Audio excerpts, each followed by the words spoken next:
Well, good afternoon, everybody.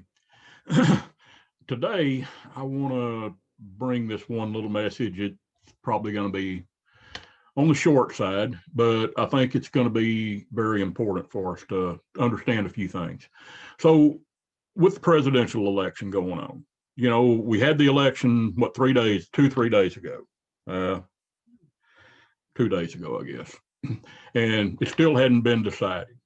Well, everybody's up in the air and they're worried about, one way or the other and all this kind of stuff. Well, I want to just help you understand one little thing. That's in the kingdom of the world. Well, we have to live in the kingdom of the world, but that's not our home. Our king, our president is Yahuwah. He's the ultimate authority. Well, you know, we're subject to whoever's elected. But, do we really have the power to elect people? And here's what I want to bring up. Hypothetically, let's just say you voted for Trump. What if Trump gets beat? What does that mean? Does that mean that maybe you just voted for the wrong guy, or did you actually vote against Yahuwah? Or if you voted for Biden, if Trump gets elected, does that mean that you just happened to choose the wrong guy, or are you literally voting against Yahuwah?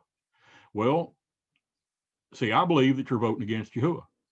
Now, if you happen to get it right, then you've done the right thing. But what we don't understand is we don't know for sure where Yahuwah is taking this country. Now, if you go back and look in the scripture, it talks about Nebuchadnezzar. Well, it says that Nebuchadnezzar was the most evil king that's ever been put over the nation of Israel. Well, did Yahuwah put him there? Yeah, of course. It said that, that he was just an instrument of Yahuwah. The devil, he's here on earth. Did Yahuwah put him there? Well, of course. Well, why did he put the devil here? Why did he put Nebuchadnezzar as ruler over the nation of Israel? Why did he, why does he do what he does? Well, it's to make things happen that's supposed to happen.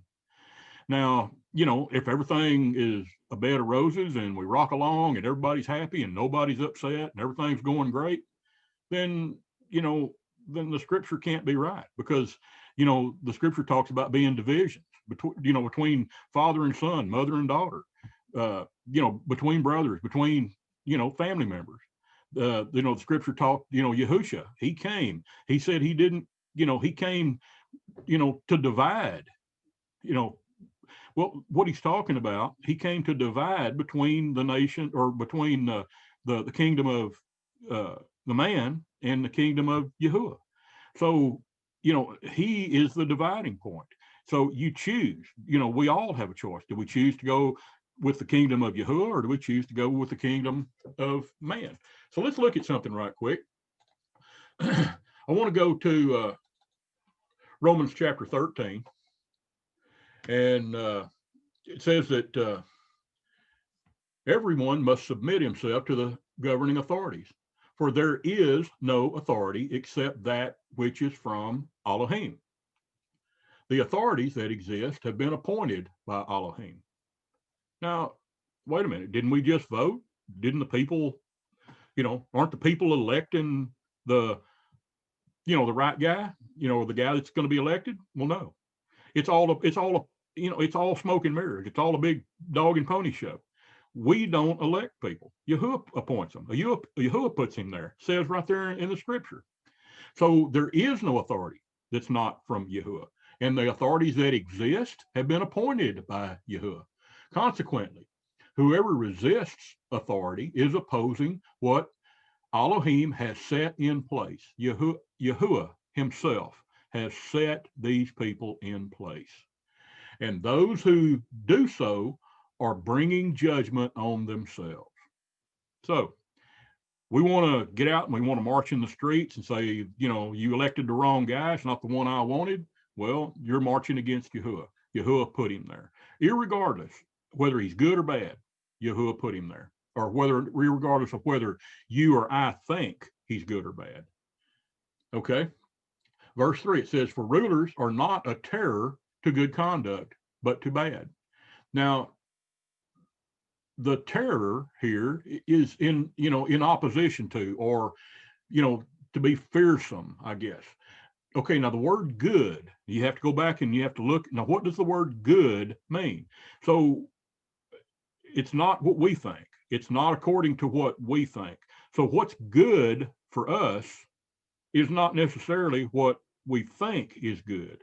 The word good, anytime you see the word good in scripture, it's going to mean according to Yahuwah.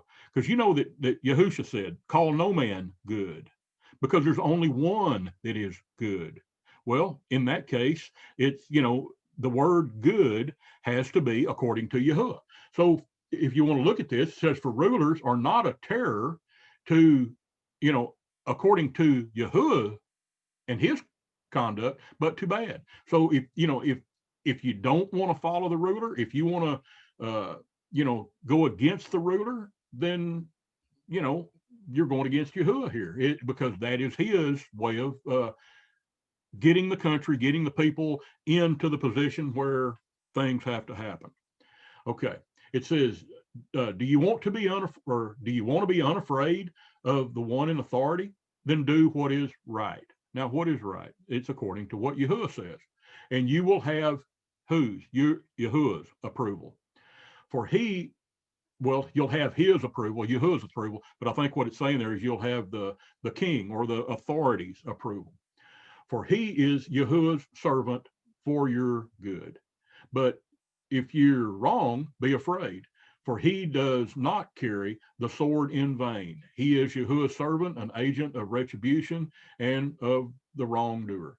So when it says that he's not carrying the sword in vain, that means that it's not just for show. And he's carrying it for a reason. And even though he may not realize it, he's doing Yahuwah's will. It says, therefore, it's necessary to submit to the authority, not only to avoid punishment, but also as a matter of conscience. In other words, to help us, we know that we're doing right, okay? This is also why you pay taxes, for the authorities are Yahuwah's servants who devote themselves to their work. Pay everyone what you owe him, taxes to whom taxes are due, revenue to whom revenue is due, respect to whom respect is due, honor to whom honor is due. We pay what we owe. If you owe respect, then pay respect. If you owe honor, then pay honor. If you owe taxes, then pay taxes. And that's what this is saying.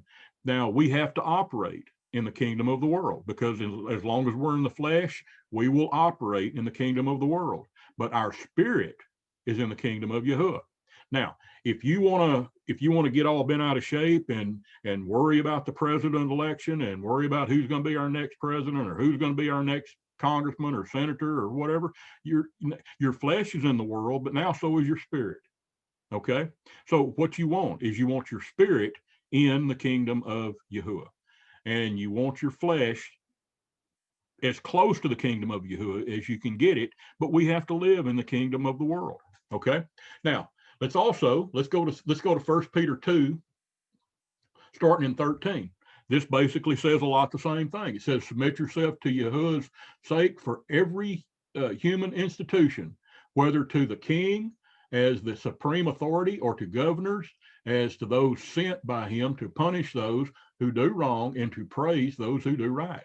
For it is Yahuwah's will that by doing good his way, you should silence the ignorance of the foolish men.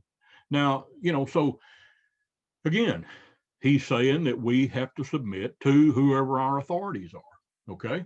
And if you're not submitting to those authorities, then you're going against Yahuwah's, you're going against his work. It says, live in freedom, but do not use your freedom as a cover-up for evil. So what's he saying there? So we live in freedom because we know that Yahuwah is in charge, okay? We're not, we shouldn't be bound up by the cares and the worries of this world about who's going to be president, who's going to be our new leader, what are they going to do, how are they going to what are they? I'm worried, or what? Don't. It's saying don't do that. Be free of that, but don't use your freedom as a cover up for evil. In other words, we can't just go do whatever we want to do and call it freedom to do anything you want, because we still have to follow the Torah. We still have to follow Yahuwah's way of doing things. Okay.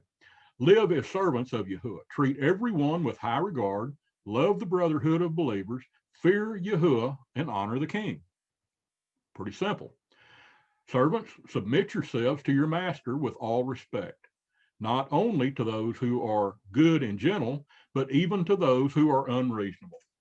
So, if you're working for somebody and they're paying you a salary, if you're employed and they're paying you a salary, then what this is saying is you submit to their authority. So you may not like what they tell you to do, but as long as it doesn't violate Torah, then you should do the best that you can to try to do what they ask you to do. Now, if it's illegal, immoral, unethical, unsafe, anything like that, then I'd say, you can buck the system. You can say no. But as long as it's not illegal, immoral, unethical, unsafe, against Torah, in violation of the scripture, then, what he's asking you to do is what your job is. Now, if it's something that you just refuse to do, then tell him you're not going to do it and go find another job. But it says, not only to those that, are good meaning the way of Yahuwah, but those who are unreasonable, those who are not according to, doing the way of Yahuwah. For if anyone endures the pain of unjust suffering because he is conscious of Elohim, this is to be commended. So, look at Yahushua. He came and lived on this earth, and he followed the rules. He did what he was supposed to do, but yet he never sinned. He didn't violate Torah. He didn't violate the scripture, and he is commended for that. So how is it to your credit? Let's see. How is it to your credit if you are beaten for doing the wrong thing and you endure it? But if you suffer for doing good and you endure it, this is commendable before Yahuwah. Just like Yahushua, he was beat, he was flogged, he was spit on, he was tortured, he was hung on a cross, he was killed, and he did it, and he was it was commendable before Yahuwah. We probably won't ever have to go through anything as harsh as Yahushua did, but if we do, then we just need to do what we got to do. We just got to follow Yahuwah. We got to follow the Torah. We got to keep doing what we're doing. Okay. Now, here's some other things to think about. King David, he was being pursued by Saul at one time. Is after David was anointed, and he was told that he was going to be king. Well, Saul was still the reigning king at the time, and Saul was trying to kill David. Well, David had plenty opportunity to retaliate against Saul, but he never did. He stayed out of his way. He had avoided him, but he had plenty opportunity. Saul went into a cave one time to use the restroom to relieve himself, and it was dark evidently, and David must have been hiding behind a rock, but Saul was right beside him, and he never knew that David was there. In fact, David even cut off one of the fringes, the tzitzis, on his tunic, on his clothes. And so, just so you know, wearing the tzitzis, wearing the fringe on the borders of your garment is a commandment. And by David cutting that off of Saul, he technically was making Saul sin, because sin, even though Saul didn't realize it, it was one of the sins that was not intentional. But still, he caused Saul to sin. And when he realized that David had cut that off, then it was more significant, I guess, is what I'm trying to say, than just cutting a piece of clothing or cutting a corner off of his garment. It was much more significant to Saul. It cut him a whole lot deeper But at the same time, David didn't take his life. But David wanted him to know that he could have. And he didn't. So David knew, according to scripture, that you don't go against one of Yahuwah's anointed. Well, Saul at the time was the anointed king. And until Yahuwah took him out of the way, David wasn't gonna fight him. David wasn't gonna try to kill him, even though he could have many times. So here again, when you turn on the news and you watch all this stuff going on about, who's going to win the presidency? Is it going to be Trump? Is it going to be Biden? Well, just to understand it, Yahuwah's hand is in it. And the guy that Yahuwah wants to win is going to win. You may not like the guy that wins. I may not like the guy that wins, but to be honest with you, I don't care much for any of them, because they're all in it together. All they're doing is causing a bunch of smoke, and it's a bunch of smoke and mirrors to get the blame off of one onto another one, and it's like trying to catch a greased pig. You can't nail any of them down, because there's so many lies, there's so much deception. If you just look at I was watching it earlier today, just out of curiosity, and all this voter fraud. There's dead people voting, and so this is a really nasty thing. It's a lot of deception going on. There's people that didn't vote that actually, the people literally didn't vote, but it's on the books that they did, and so people are going to the graveyard, and they're and like I said, there's dead people voting. There's already documented evidence of all this stuff going on. So even after somebody's elected with the electoral votes or the popular vote or however it's going, we still don't know who we've actually, or who we supposedly have actually elected. Well, it's crazy, because again, Yahuwah is going to put in place who he wants. So why would we want to get all bent out of shape and worry about who our next president's going to be, or all this kind of thing? It's just, don't worry about it, because again, Yahuwah he's gonna put in place who he wants in place. Now, just looking at the political views, the one side is really strong pro-abortion. They're real strong LBGQ whatever, and we know that is an abomination to Yahuwah, all of that. So if that side is actually put put in office, then I would really suspect that where we're going is going to end a lot quicker. But I could be wrong. But the thing is, Yahuwah knows where it's going. He knows what's going to happen. And when it does happen, it shouldn't take us by surprise, because we see what's going on in the world. We see what's happening with our political leaders and all of that. We see the direction that they're trying to take the United States, whether it's the Democrats or the Republicans or who it is. So, when we see it, then we should know, according to scripture, about where we are. Well, we're on the downhill slide, I think. And I don't think there's going to be any, pulling us out and being any really heavy, strong revivals going on. And I think we're on the downhill slide. I honestly do. And I think that it's just, just a few little things need to happen before Yahuwah pulls the plug and says, that's it. I don't think, I'm just glad I'm not in his spot, because I probably would have already pulled the plug. I'd have probably already said, that's it. I'm not putting up with any more. But he is long suffering. And it is all in according to his time.